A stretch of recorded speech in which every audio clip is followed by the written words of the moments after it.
we live? It says going live. This is my introduction.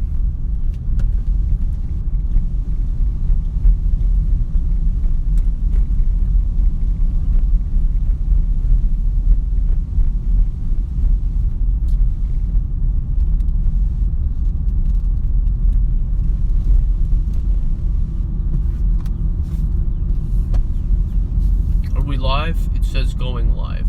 This is my introduction. Are we live? It says going live. This is my introduction. Good morning.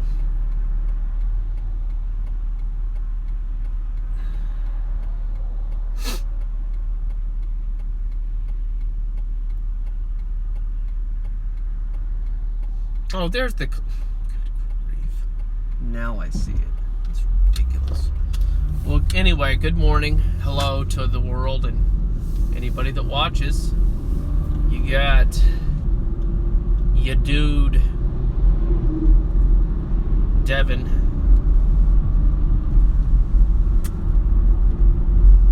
Bearing with you and bearing with the gospel. And this morning, bearing with sleep. That's what I was doing.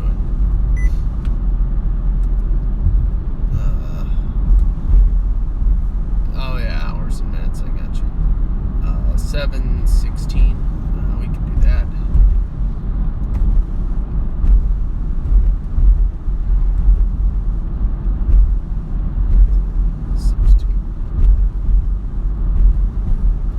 Cool. Kaboom. Alrighty.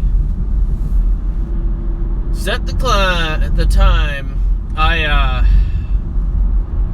I unlocked the radio.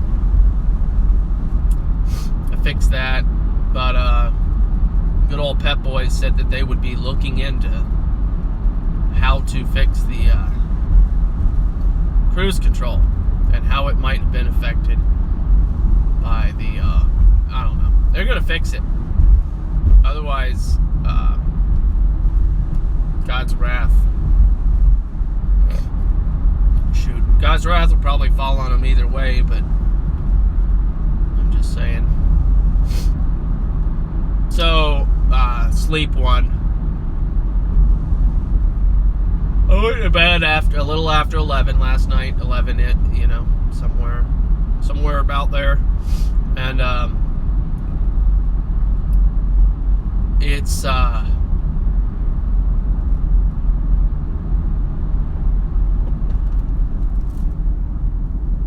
I set my alarm for 4.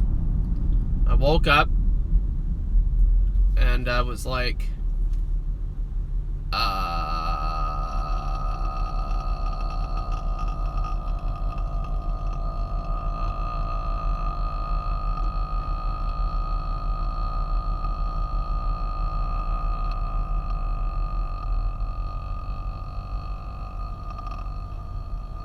can't do this. And I didn't. Said, forget it. Good grief. 2.5.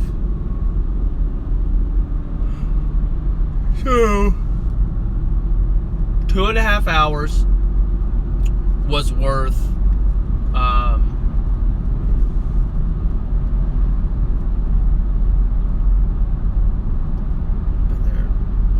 basically 3.5 hours is how much work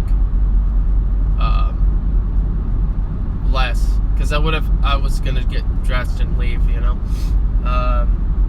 3.5 hours, you're talking about $70.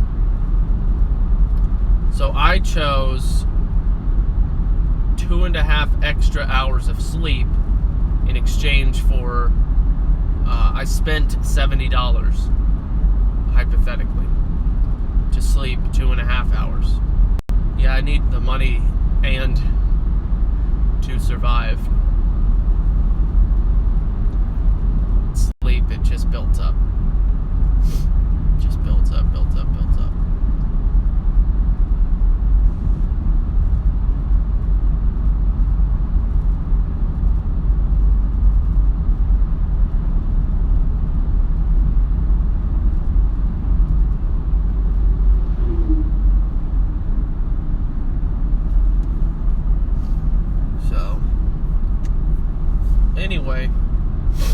off to work. I still plan on working until 5. It's just at that point, the entire day is wasted. So, I'm continuing to pray. I really pray that it doesn't have to be like this.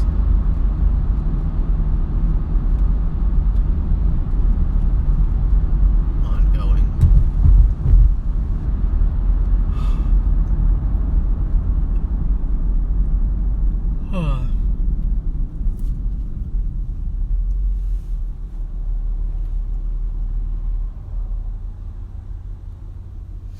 I know it's not made in the shade to just, be able to work at home. I know that has its own struggles. I understand that.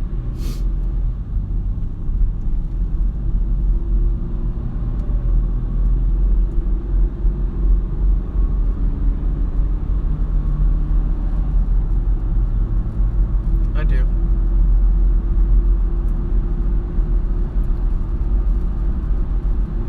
But compared,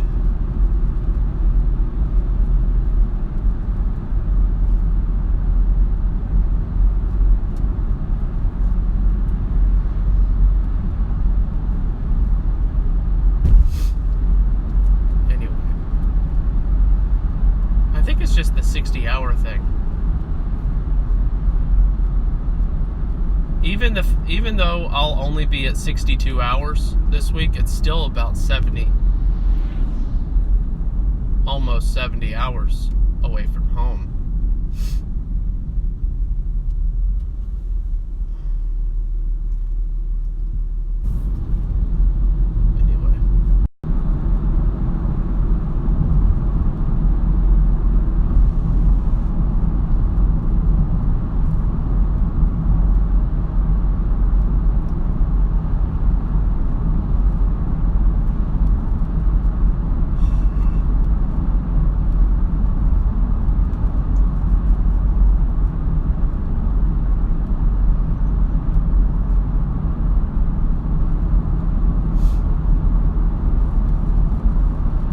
You all know about that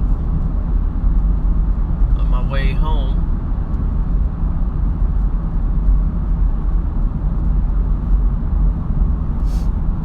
And yeah, so my wife and I, we went shopping together. Quality time, more time to talk, think about things. Spend time together. It's good.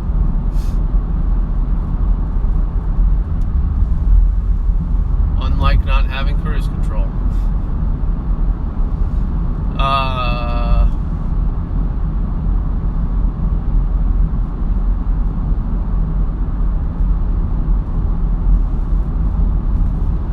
It wasn't a decision about money. When I woke up and was thinking about going back to sleep, it wasn't like, I will spend this amount of money to sleep again. It wasn't conscious like that. It was more so related to life and health.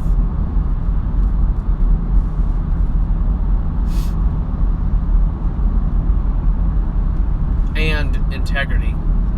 I could go in and clock in and just sit there like office space, but I refuse to do that. I have to be able to give them something, and if I don't sleep, I can't give them anything.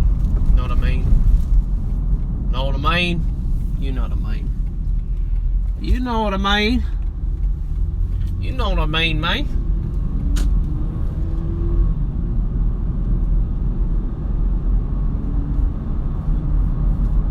I'm giving them is stubble.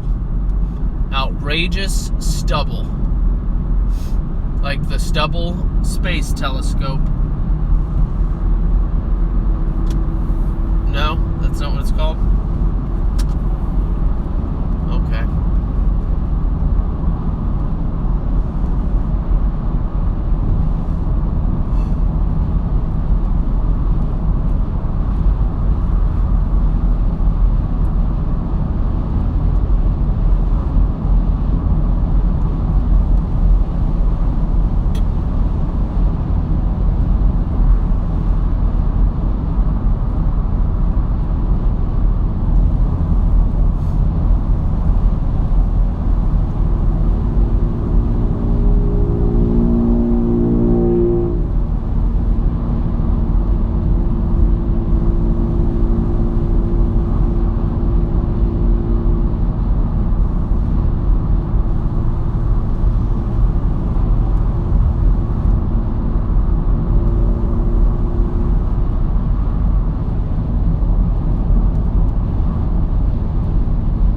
hi, you still there?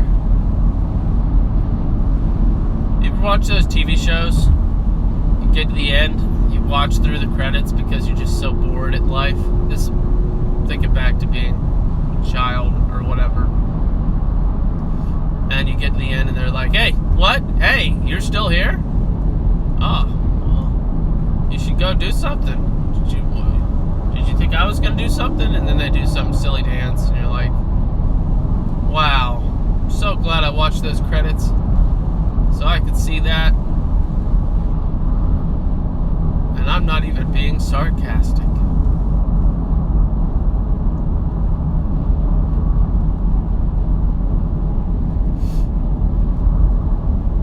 I don't even have a thing. You know what limbo is? Not religiously, just the word.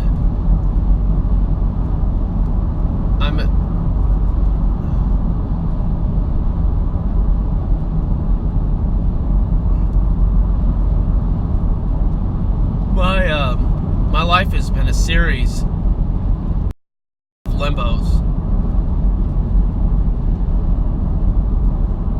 A repeated pattern of time between one thing and the next thing.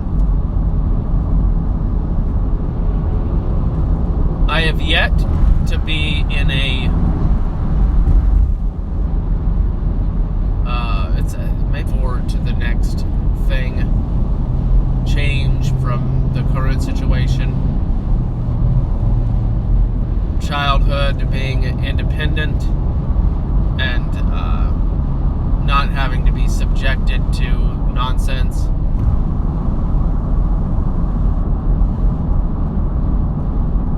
As an adult, it's been a variety of different things. Some of those situations have been from a stuck situation that's not ever going to get better to an opportunity that could lead to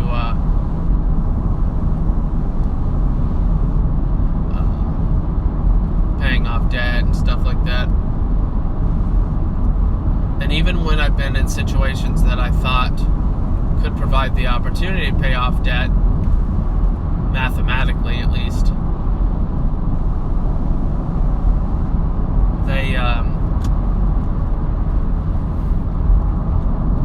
they had their own costs, and typically that cost was safety. And yeah.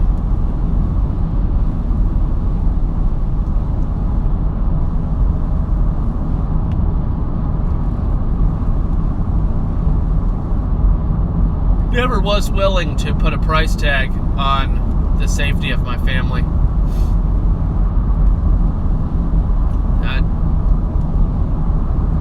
That can't be bought. I'm sorry, it can't be sold. It is bought.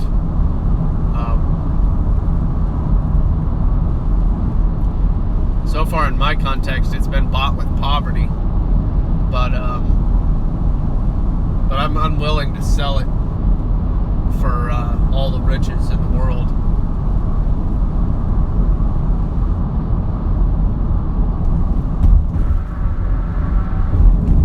So I had an interesting,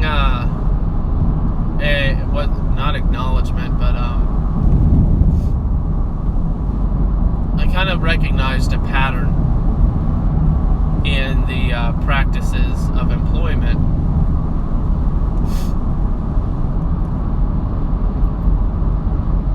Another one of my many epiphanies.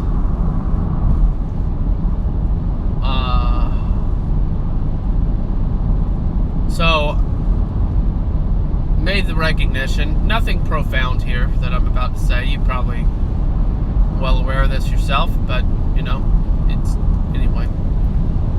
So, employers, I have discovered, it's just a way to quickly summarize all the facts. So, employers want an employee knows how to do the job and can do it right away. And yeah, that sounds extremely simple, right?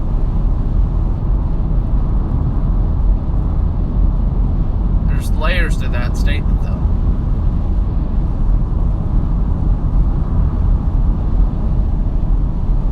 So, it's in regards to apprenticeship. So let me just point out, most of the jobs that are available, most of the jobs that pay a solid, stable income are jobs of that kind that I just mentioned. Jobs that the employer wants you to know how to do, what you need to do, and able to do it right away, day one. There's another category of jobs that can be more lucrative, usually aren't. It's a feast or famine, usually, these kinds of jobs. And those employers in this other category of jobs, those employers care about who you are, what you've done, and what you can do given the opportunity. And those jobs, all of this seems pretty simple, that there's these two categories. But the first category of job involves technical skills and a specialty. The second category, that they care more about your character, your personality, and your capacity and aptitude and all those great things, are typically more related to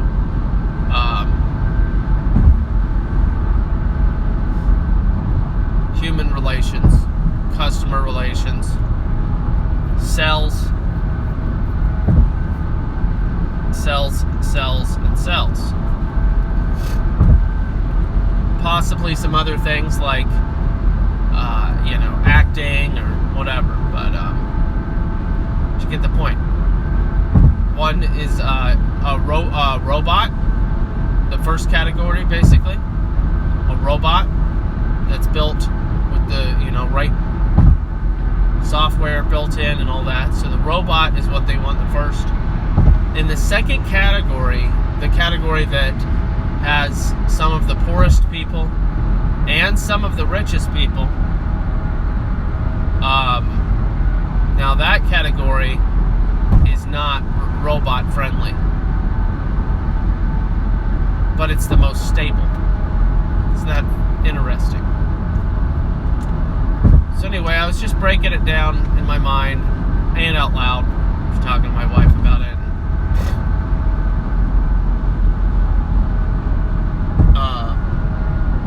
It's interesting. It really is.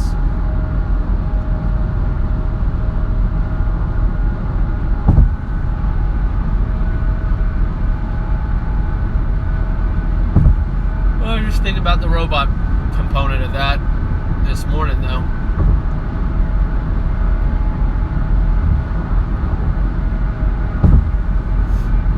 A job that could definitely be replaced by a robot because it's technically defined.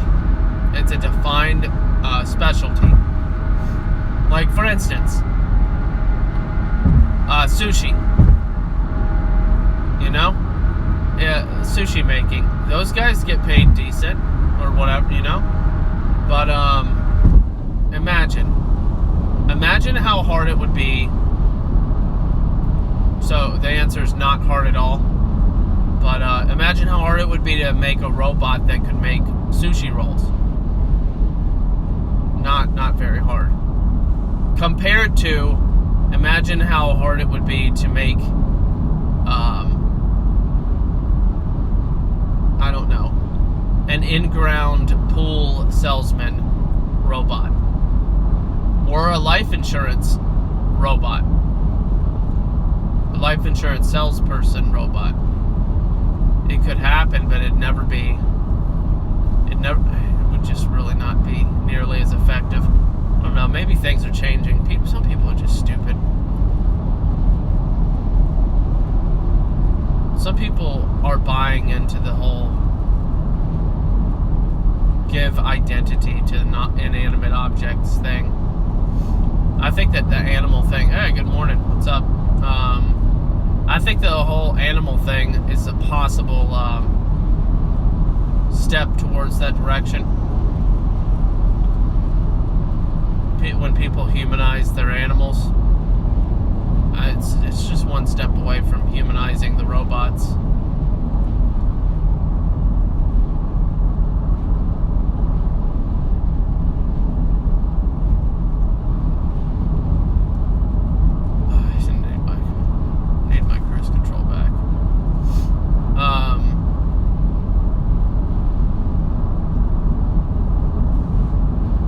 So anyway, case in point is, the place I'm working right now, they want, for all these jobs that I've applied to, and some of the people I've spoken to about the jobs, they want somebody that can, get hired and immediately do the job. It is reasonable. I get it. But it's not the way things used to be. Apprenticeship oriented jobs used to be the norm, and due to globalism, no, seriously though, due to people being able to move around and somebody already, anyway, you get the point, it shifted the thing. So the other job that I had applied for and interviewed for, that's the stay-at-home situation,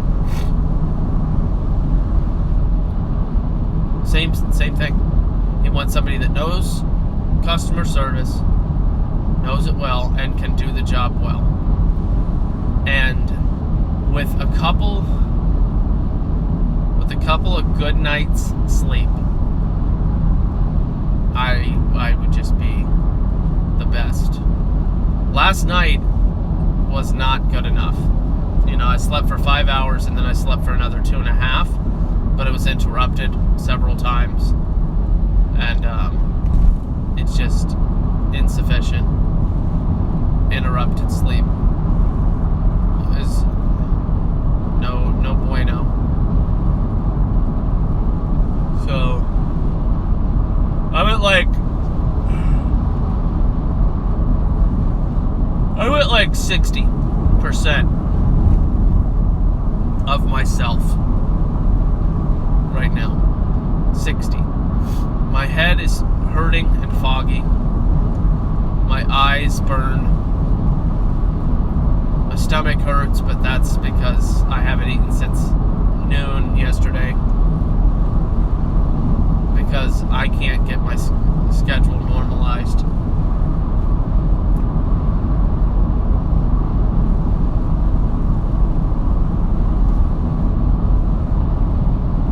Anyway, couple good nights sleep, good to go. What's going on? Oh, it's personal. Okay.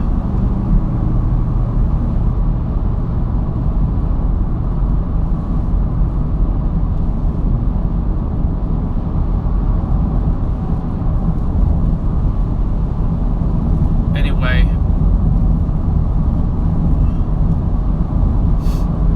where am I?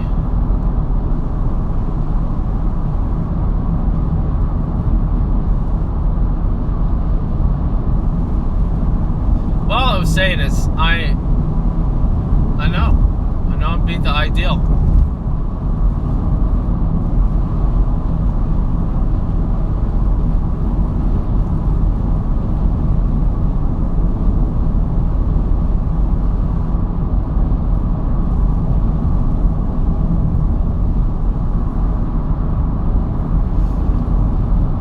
But you get to hear the process, not whether you want to or not. If you're here, you obviously want to hear something about it. But you get to hear my process of going through, waiting relatively impatiently if I was doing a self-appraisal. A little impatient about things. Always hoping and wishing that things didn't have to take so long. And,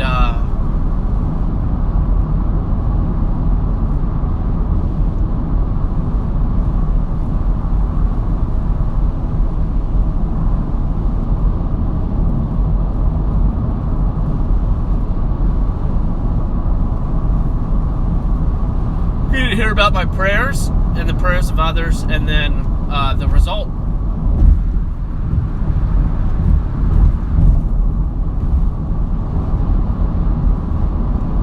The result would be something. That's, inevitably vague and true. Something will happen. Just don't know what.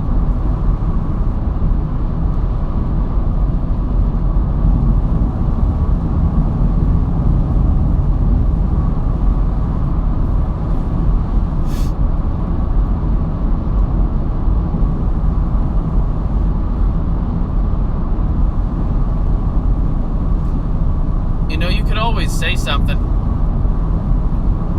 Could always say something.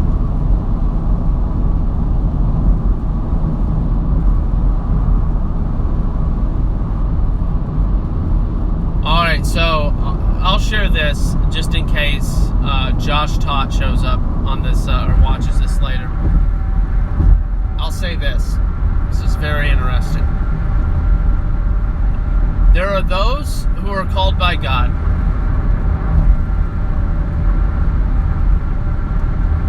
There are those who are called by God to do something in life. Oh, Jake, it went from 1 to 3. What's up? Hello. Some people get a calling. A direct, clear calling from God. And they know exactly what it is. Exactly what it is they're supposed to do in life. More in Larry King. There are others that spend their whole life in prayer, reading the Word, begging God for direction, for a clear path.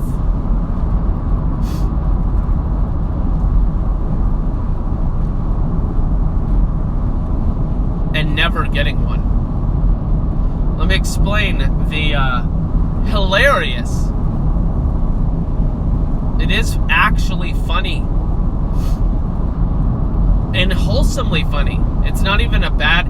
Lots of things we laugh at are actually sinful or not nice. Lots of comedy is at the what's the word? At the expense of others. Lots of comedy at the expense of others. Now this is the kind of ha-ha that's not at the expense of others. And it is funny ha-ha. So let me share. So there are those that are called by God. They know exactly what they're supposed to do. There is a catch.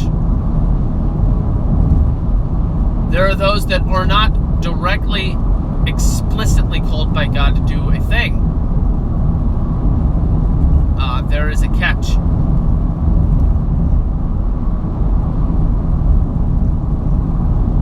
So those that are called by God to do a specific thing, oftentimes, I'm not saying that it's 100% of the time, but oftentimes, those people are either not skilled to do that thing. Think Moses, right? Moses. Or they're unwilling to do that thing. Think Jonah. Or think other people in the Bible. Either unskilled or unwilling, and they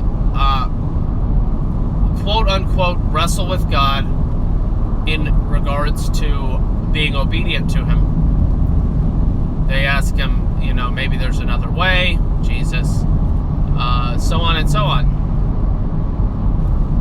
So there are those that are called by God to do a specific thing, and oftentimes people are either unskilled or unwilling to do the thing that God has called them, and and they fantasize. Here's the ha-ha. This is hilarious if you listen carefully.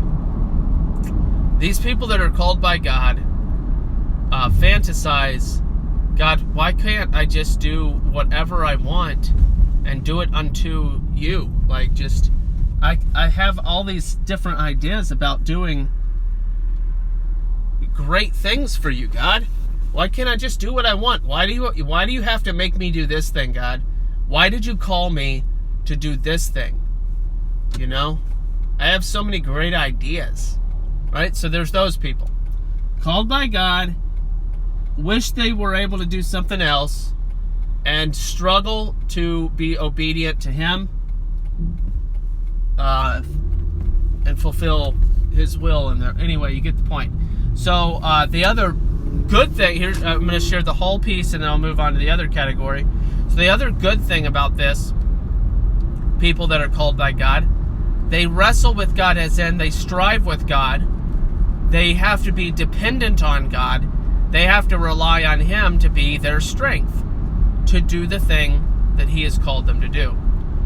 And they seek God, those who love Him, those that are called by Him, and then also love Him, of course, and deny themselves, die to themselves, so on and so on. They have to be dependent on God in order to make it. Otherwise, they won't do what God called them to do, and they'll be in sin. So there's the whole picture of somebody that's called by God. They fantasize about being able to do whatever they want. They sometimes might envy those that don't seem to have a calling, that just are doing different things. And it's like, gosh, I wish I could do that. It's an ironic juxtaposition. So we'll move on to the next category. There are those that are not called by God. Okay? They don't have a clear direction. And they look at people.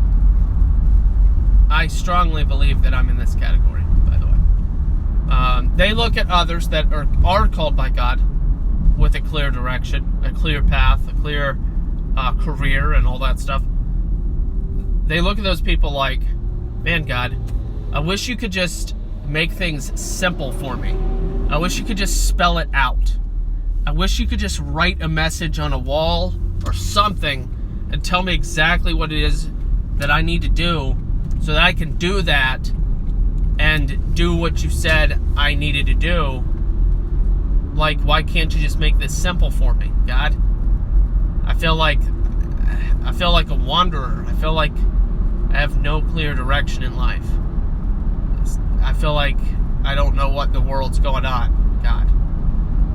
So this is the other category, those not called by God. They look at the other as, man, they just have it so simple. God called them to do something. They do it, and good to go. But as we both know, that's not how it is.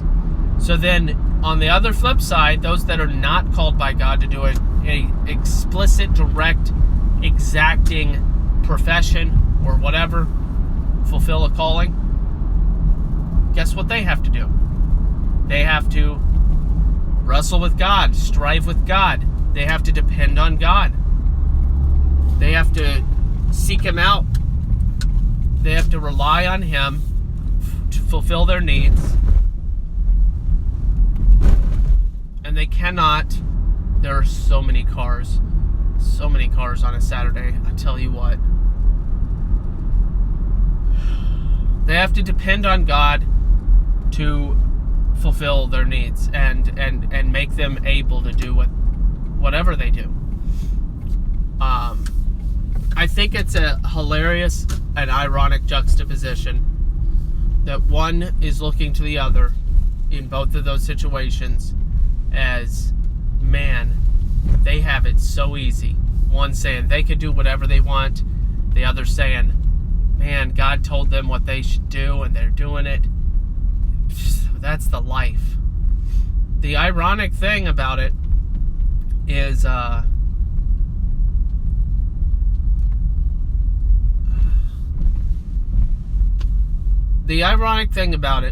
that more than likely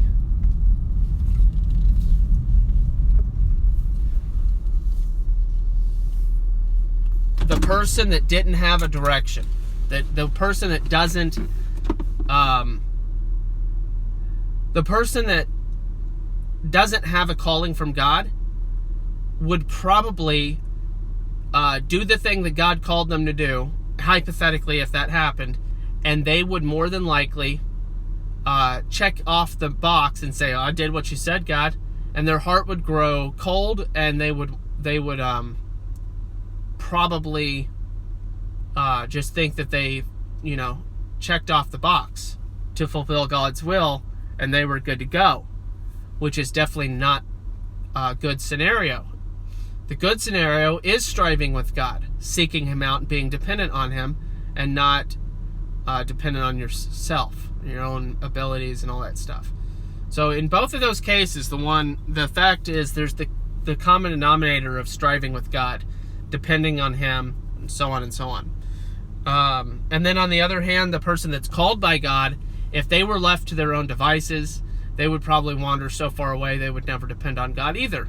So that's the ironic full picture of something that should clarify for you on why you maybe this isn't a struggle for you. Maybe you just totally get it. But if you get it, awesome. If you didn't get it, that should be very helpful for you regarding your life and your career. And that juxtaposition and the humor behind it should help clear things up for most of you. Anyway, that was prompted by Josh Tott and questions he was asking about this. You get it. So there you go. It's my thoughts on the matter. And the moral of the story is strive with God. Seek Him out. He already sought you out. You wouldn't be seeking God out. You wouldn't even think to do so if He hadn't done so first. So if you have the thought to read the Bible, to know more about God in the first place, know that the only reason you have that is because He did it first. And don't waste it. Do it.